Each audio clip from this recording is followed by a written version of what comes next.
Thank you. Good afternoon. And I think this is really going to be a very stimulating session because in the last decade, we've seen that the alignment controversy has come along in big way. And we have an eminent panel here using different technologies, different alignment philosophy to understand from them. So let's get on. There's lots to discuss here. I think 5 decades back or maybe more, when we started with total knee, most of the surgeons started with mechanical alignment philosophy. Few, Townley and others, put the tibia in 2-degree varus as it should be, but soon realized that that's not achievable every time, and it is complicating the post-op X-rays if it further goes into varus. So I think most of the people adopted mechanical alignment as their goal. And over the 4 and 5 decades, that is what was used. However, about a decade and a half before, kinematic alignment was coined mainly by Howell and few others. And that really took off. A lot of people started taking to this alignment. And not only that, there were many offshoots. Many other alignment philosophies came along. And I think we need to understand the concept behind this and then really formulate what you're going to do. So mechanical alignment, let me first ask on the panel, how many people use mechanical alignment as their alignment goal today? So 4 or 5 of them. And mechanical with slight modification. Yes, yes. So I think Slight modification, measured resection. It's adjusted mechanical, isn't it? right. So I think I will come to that, but overall some form of mechanical alignment and maybe a little bit of tweaking here and there. Edward, what is it that you use? So I always believe that the tibia is the source of most mechanical loosening, so I want that perpendicular to the mechanical axis. And if you want to tweak it, I'll go slight kinematic if needed, or my alignment. So I tweak it just a little bit. Right. So you do tweak. So most of the people use, Arun, what is your... It's essentially started off with mechanical alignment, and gradually we've been trying to reduce it to a little bit of adjusted mechanical or adjusted anatomical alignment, depending on whether it's a varus or a valgus knee. Right. So I think most of the panel member here uses mechanical alignment, but in the recent days, they've started tweaking it, and that is because of this controversy on the alignment philosophy. So let's understand more about that. The mechanical alignment is a concept where equal load sharing of the medial and lateral compartment is the aim. By keeping the mechanical axis at 0 degrees, achieving rectangular flexion and extension gaps, and then do the sequential releases as needed. It is the gold standard technique because the long-term data supports it. But why this controversy is because of some of the pitfalls. And so we'll start from here. Mudit, tell me, what do you think is the downside? Why people started thinking of alternate philosophy? So I think it's very clear that the concept of mechanical alignment was based on survivorship. And the concept was that if we place components along the mechanical axis, then we'll have a much longer survivorship. The problem, however, was that we were changing the natural kinematics of the knee. So we were altering the soft tissue envelope around the components. And as we were searching for causes of dissatisfaction, and we looked at many, and after looking at all those, we finally probably thought that maybe it has to do with a change in the natural alignment of the knee, which is probably contributing to this dissatisfaction. And that's why we started looking for alternative alignment strategies. Harish, what do you think? I think each human being has a different alignment, a native alignment when they are young and they don't have any obvious deformity in the bones. And when we try to make it mechanically straight, which is logically right because we want to make equal load. So to reduce the wear, that was the logic. But with a better, the component system and better plastic, the wear is not necessarily a very big problem in the knee today. So functionally, if the knee is not too much away from the alignment in which the patient is used to, maybe they will feel better. This is just a thought. That is one of the reasons why those 15 or 20% people are unhappy. I don't think that's the only reason, but sometimes it is projected like that. Arun, what is your... The question is why kinematic alignment or Yeah, so why, the question is, why did people start thinking of alternate alignment philosophy? What was downside of mechanical axis alignment? Or what was the perceived... I think Stephen Howell basically was inspired by unis. In unis, you leave it without any soft tissue release, and that's what he was intending to do. He said, why not try it for total knees? And that's how he started using the concept of no releases for total knees. And the idea was to really respect the joint line and the plane of the joint line to try and restore it to what it was in the pre-arthritic condition. And the only way to do that, perhaps, he thought, was don't do any releases and put the implants where he thought they would have been placed had there been no bone or cartilage loss on either side. So if you presume that that's where the joint was to start with, or the joint line, you place the implants over there. Now the whole question, and that's what everyone keeps asking, is how do you know where it was before arthritis if you don't have the opposite side to compare with? So we'll come to that in a minute. Edward, what you wanted to say something? So it's my belief, and this all starts with HSS. If you are not experienced with the nuances of ligament balance and you don't get it right, the knee goes bad. And if you're not doing a fellowship with Chit Ranawat or John Insall or any of the great people, and you don't do a lot of them, even myself, if I shoot for mechanical alignment and I have over-release, I have a patient that is unhappy. So the thought is, if you go more towards kinematic alignment, everybody says, yeah, it's more native, but what are they doing? They're not doing big releases, and they're not making big mistakes, and more patients are happier. And that's the way I think about it. Now the question becomes, is mechanical alignment good? And I was always taught that cement can't take a joke. The problem there is if you do kinematic alignment and you make a mistake towards varus, that cement gets overloaded, and you're going to break the cement, and then you're going to have a revision. That's the positive and negatives of the two. Right, And that's how I see it. So I think, okay, Suhas, you go first. So it stems from two facts. One, the Bellman's paper where he's shown that none of us are actually straight. There is a slight amount of varus, and Dr. Mullaji and rest of them have shown in Asians it's much further than 2 degrees. It's around 2 to 3 degrees. So that same point, yeah? That, number one. Number two, in mechanical alignment, we all know that we are systematically changing the biomechanics. We're elevating the medial joint line and distalizing the lateral joint line, which then creates the tightness on the medial side where releases happen. So Hemant, any other point apart from this two? The natural, mechanical alignment principle or philosophy that we've been following is essentially to accommodate for the prosthetic failures or prosthetic material limitations. That has been historical. Today, I think with Barand's paper of 20% patient dissatisfaction, what I think the whole bandwagon has shifted towards the alignment philosophy, thinking that that is the reason for those 20% dissatisfaction. Exactly. I completely disagree with that philosophy. Exactly. I think so the reasons, the pitfalls which clearly from the panel we can understand that when you do a mechanical alignment, there is a need for ligament release. And at times it can be severe if your original varus was severe.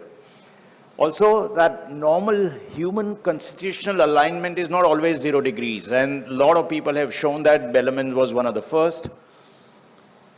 But do both of this contribute to the dissatisfaction rate which we are trying to correct? is a question. And my question is this, that although the constitutional alignment for a lot of people was originally varus, wasn't that the cause why that person has developed arthritis?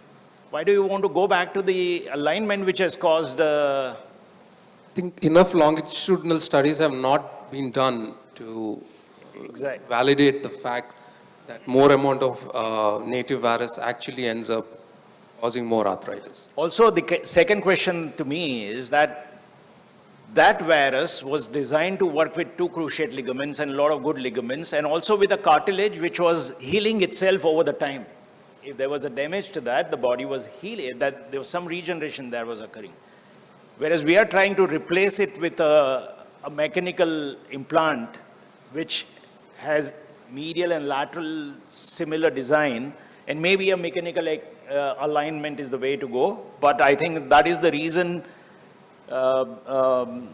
people started thinking an alternate alignment was needed. You can see how, why, this attraction towards going kinematic or doing minimal soft tissue release. Obviously, it's logical that less soft tissue releases, less pain, rapid recovery. All that can be understood. The simple question is, what are the boundaries that we are stretching for implant failures? And today, historically it's been 3 degrees. Today, I believe they're coming out with papers saying that 6 degrees and 7 degrees of varus on the tibial side can still be tolerated by the newer implants. Question is, with conventional techniques, it's impossible to say whether you have cut the tibia in 2 degrees varus or 4 degrees or 6 degrees. It's possible only with robotics or navigation. So we'll come to that. So now the kinematic alignment. Any of the panel member has done true kinematic alignment anytime?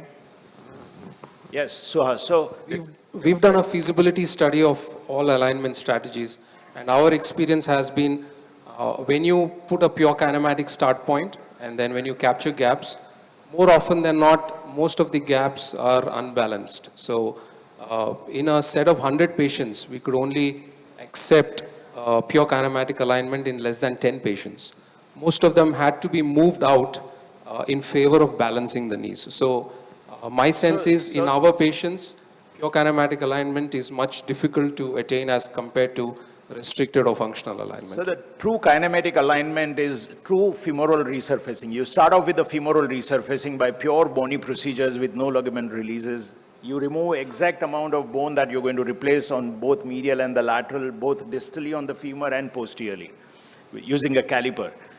And the idea is to restore the constitutional coronal alignment. But as Arun said, that we just don't know how that particular patient's original constitutional alignment was. So the pitfalls for the kinematic alignment, yes, Harish, do you? I just want to make a point that in a process of developing from normal knee to the arthritic knee, there is a progressive loss of cartilage and bone, and with subsequent contraction of the tissues on the concave side of a deformity. And that's accepted that as the disease progresses, arthritis, the concave side become more contracted and the convex side start getting stretched out. Now, if that is going to happen, the only way or only time when you can actually use the kinematic alignment is in a natural knee, because then nothing is contracted.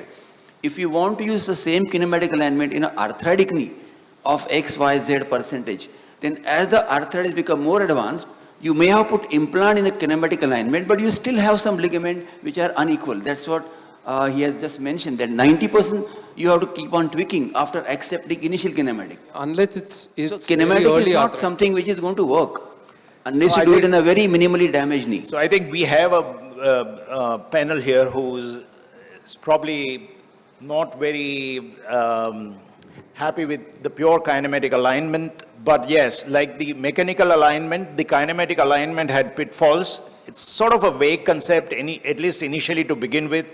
There were lack of homogeneous studies. And how do you judge the pre-arthritic constitutional varus? Also, for patients like from India and Asia, the outlier range with severe varus was significant. I think the concept that only the cartilage is going to wear out really probably stays true only for a small amount of varus or valgus. Another point is that the lack of patient-specific implants. The current implants are proven suitable for AMA. Are they good enough when you put in a different angulation for kinematic alignment? Also, posterior slope too is very different as well. and especially with kinematic alignment if you have a high posterior slope, right? Right, exactly. So I think, with the current implant trying to do a kinematic alignment, and therefore the long-term data, which is only from Howell, and that too also with a set of patients which did not have a very severe varus or valgus, round about 10 degrees max of varus, and mean deformity of -1. He had more valgus patient than varus in his study. All other studies with a short-term alignment. And I think the key thing, I think, is if the kinematic alignment was good, why would we have more alignment philosophies like restricted kinematic or adjusted kinematic or mechanical, adjusted mechanical alignment? Yes, Suhas. I think the concept of kinematic alignment is quite strong. What Howell said is if you can recreate these, can resurface the femur, you will recreate the axis. So the problem with pure kinematic is the practical application of how you account for bone loss and how you can account for ligament laxity and tightness that happens. Suhas, I think the point is not only that, the point is that so let me come to this, that over the time, on the kinematic philosophy, a lot of people started thinking that what is the original phenotype of individual? And if you see, a lot of researchers from 2018 to 21 have described different phenotypes in different ways. The latest being McDessie. And this is what I think, if you look at the 9 phenotypes that he has described, based on only 2 angles, which are very important angles, the lateral distal femoral angle and the medial proximal tibial angle. And I think the concept here is that when the joint collapses on the medial side with varus, these 2 angles don't change.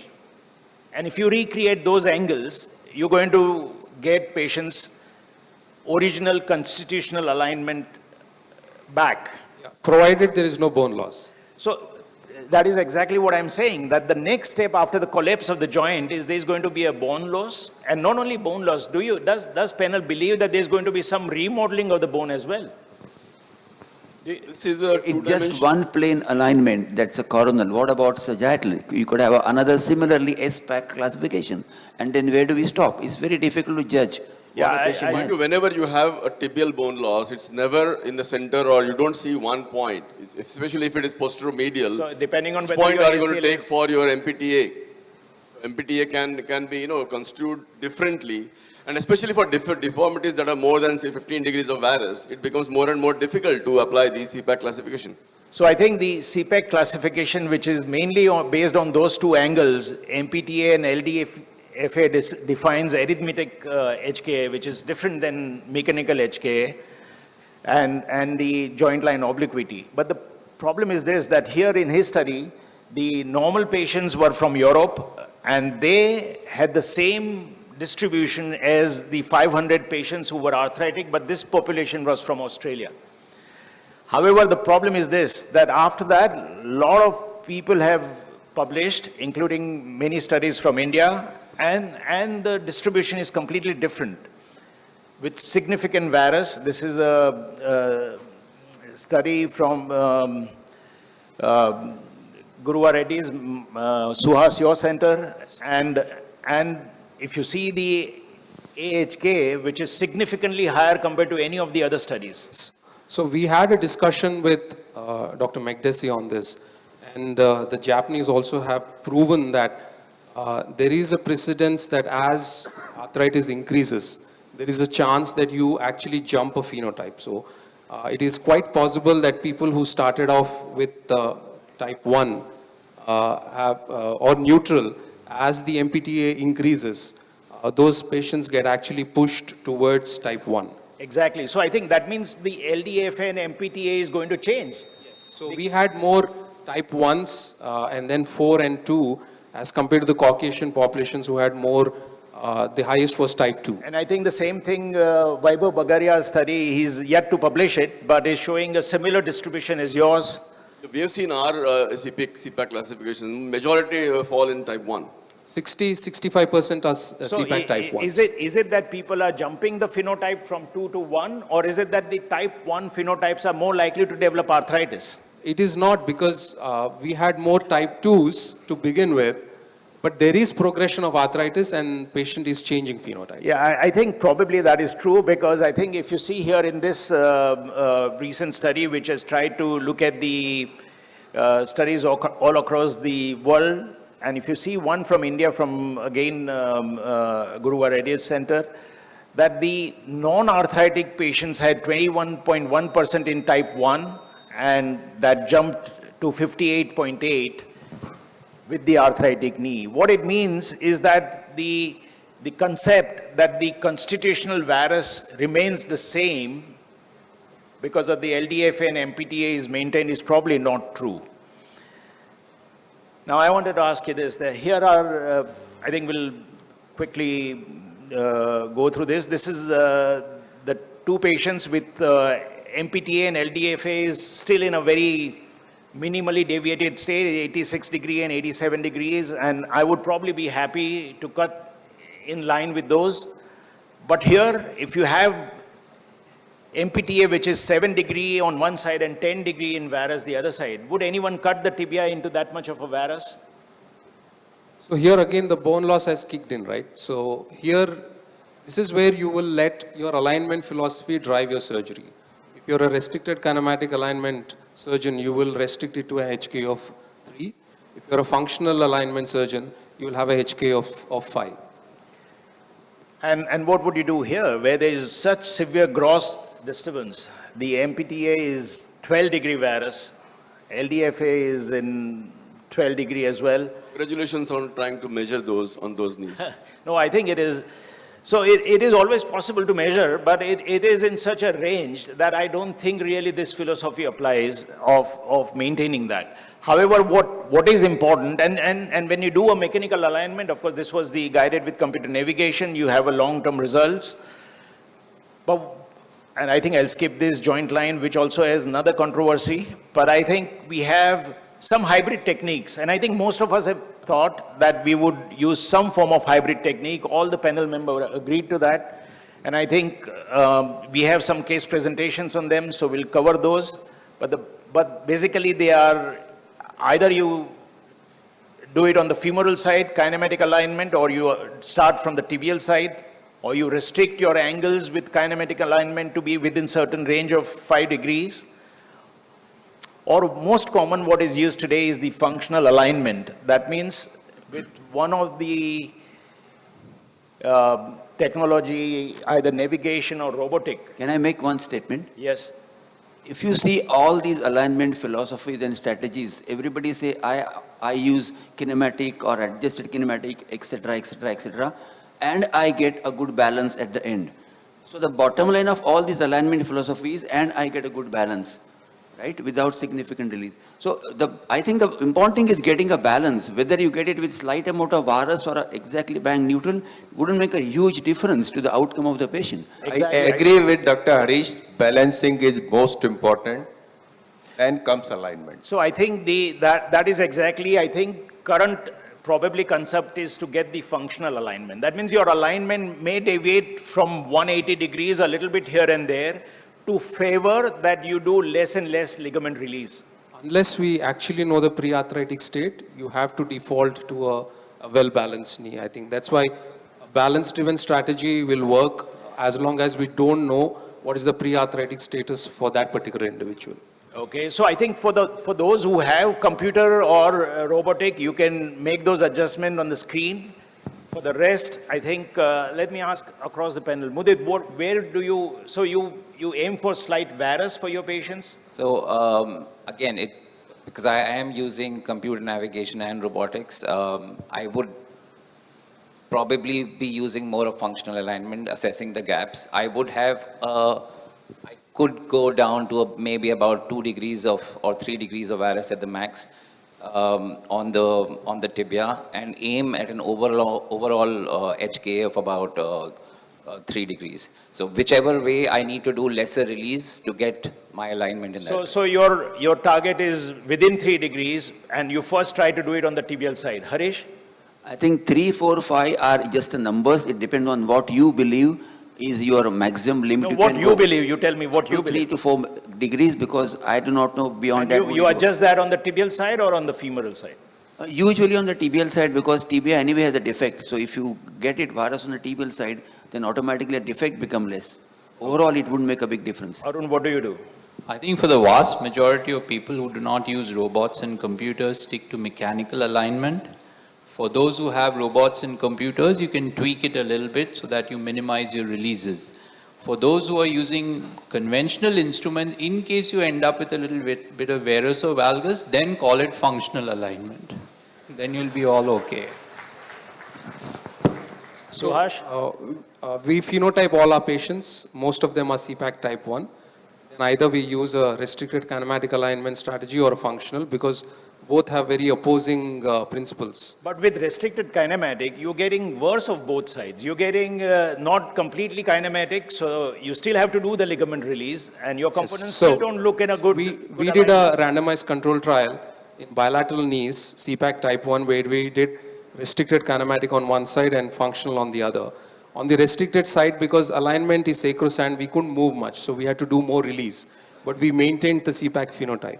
But on the other side, on functional, which is more of a balance-driven strategy, we had the ability to change the position of the implant. So we had less release, but we changed the phenotype. So we are awaiting the results of that. Probably for the functional alignment gives you less releases. Less releases, but you change phenotype. And yeah, Hemant? Yeah, I'm using, say, 15-20% of my knees using robotics, and rest are all with conventional techniques. So when I'm using robotics, I'm basically aiming for functional alignment whenever the deformity is, say, less than 15 degrees. Otherwise, I'm aiming for adjusted mechanical. And conventionally, again, you are aiming for mechanical, but again, falling short by maybe 2-3 degrees, and that is what I think we have done for the last 20-25 years. Yeah, Yadav. Basically, on femur side, we are same as Ranawat alignment. On tibia, whatever we are doing for minimum release, as Dr. Arun pointed out, do measured resection and take a tibia in little varus. We have our own ways how to achieve varus tibia. Femur same. And we have done CT evaluation, what we are doing by without robo. So in the name of alignment, basically it is a more of propagation of newer technology. All right, so again, adjustment on the tibial side. Edward? Tibial side adjustment. So it's my belief that a good knee is a well-balanced knee. I believe, like Christian Clay has taught, is that I use the Mikulicz line, and I don't want to go to zero, because if I make a mistake and go valgus, it's overstretched. So I will go under Mikulicz line by 2, maybe 3 degrees at most, so that makes my releases a little bit less, and my patients are more pleasant with that. That's my philosophy. Right, so I think I would summarize at the end of the case presentation, etc. But for now, I think we know that what is important is whatever philosophy you follow, the balancing still remains extremely important. Okay.